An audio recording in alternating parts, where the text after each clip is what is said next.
Has a committed faculty and graduates who strive to improve the quality of life in Southern California and all over the world, practicing the discipline of learning and the art of caring every day.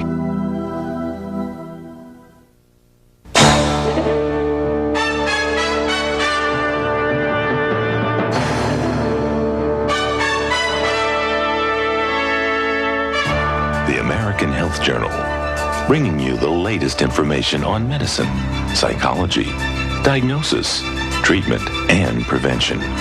Major medical advances are made each week, and each week the American Health Journal keeps you up to date. Hello and welcome to this edition of the American Health Journal. I'm your host, Roger Cooper. In this special edition of the American Health Journal, we'll dedicate the entire show to the leading cause of death among men and women: cardiovascular disease, which affects an estimated 60 million Americans. Today we have the opportunity of introducing you to Dr. Louis Ignarro, the 1998 Nobel Prize winner in medicine.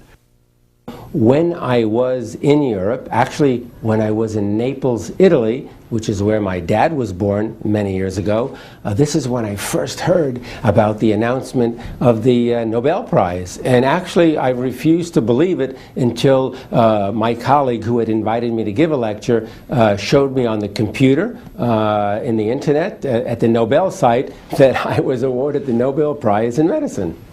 The Nobel Prize ceremony is unbelievable. It's celebrated in December. It's always celebrated on December 10th, which is the anniversary of Alfred Nobel's death. So it's a whole about 8 or 9 days of ceremony. So we give lectures, I think, on the 8th of December. We meet all kinds of interesting people, and of course we get a chance to converse with the other Nobel laureates. And then the ceremony is spectacular. It's held at the concert hall. Of course, it's attended and hosted by the king and the queen of Sweden. It's just a fantastic event. But one of the greatest feelings I ever had was getting up and walking to King Carl Gustav and receiving the Nobel Prize from his hands. That was a very moving moment for me, as was a couple of days later in the terminating ceremony, where I was actually asked to sign my name to a very special book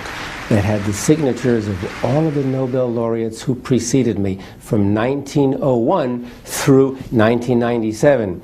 And what they do is they ask you to flip through the pages first and look at all the names and signatures of the prior Nobel laureates. And then when you get to the last page and you see your own printed name, you sign your name with a special pen that they give you.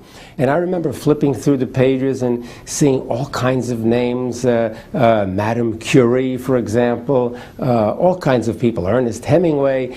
The one name that really got to me, though, was Albert Einstein, because I suddenly realized for the first time that I was going to be signing my name to the same book signed by Albert Einstein, and I added my name to that long list of incredible names.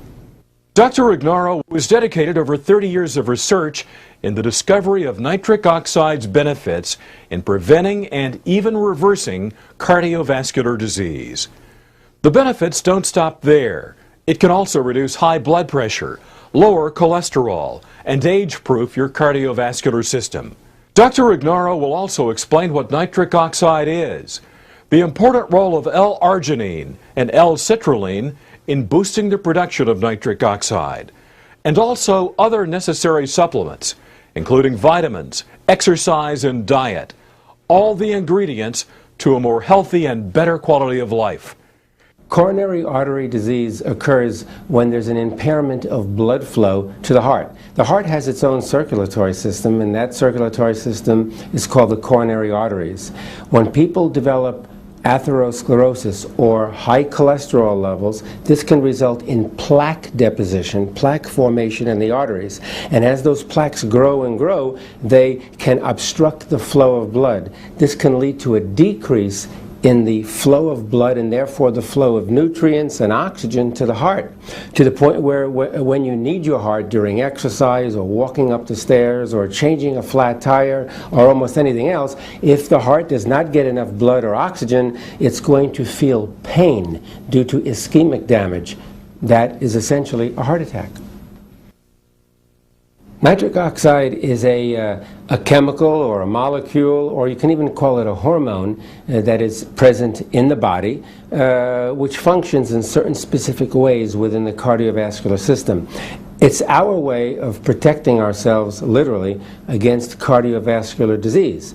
It's a molecule, for example, that lowers the blood pressure.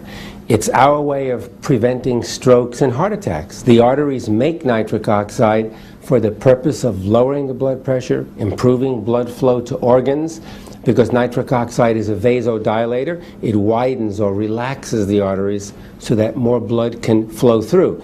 That's going to lower the pressure within the plumbing, within the arterial system. And again, it protects against coronary artery disease because it can lower the bad cholesterol levels, and so on. So it's the body's natural way to protect against heart disease, provided we make enough of it. Nitric oxide is considered to be a lifesaver because it's the body's natural way of protecting against cardiovascular disease. Cardiovascular disease is the #1 killer, not only in the US, but throughout the world.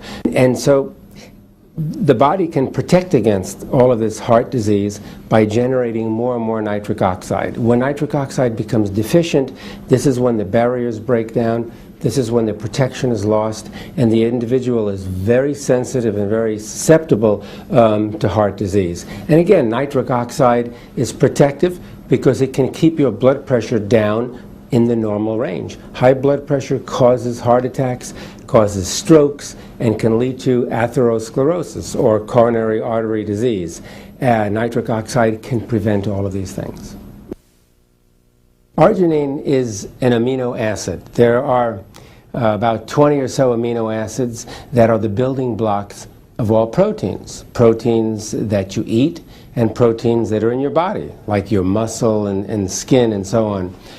But arginine plays a unique role in that arginine is the one amino acid that the body uses to produce nitric oxide.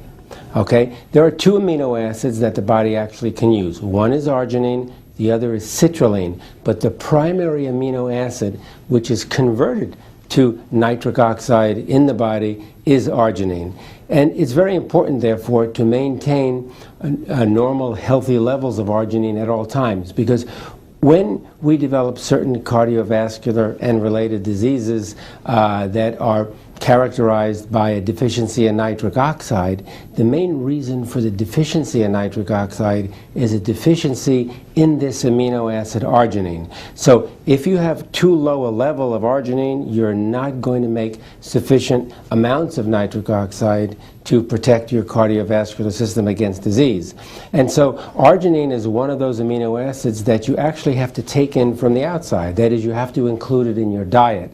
And we're lucky that so many different proteins contain arginine. But sometimes, even though we may eat healthy and eat normal amounts of protein, if you have a deficiency in arginine, you're not going to get sufficient amounts from the diet. So you may want to consider supplementing your diet with extra arginine. Nitric oxide is something you cannot simply take from the outside. You cannot take it in a pill. You can't put it in in water or juice or anything like that, because nitric oxide is actually a gaseous substance. It's a gas, and it's very unstable. It doesn't last for more than a second or two. So you can't really take nitric oxide. What you can do, though, is you can take the ingredient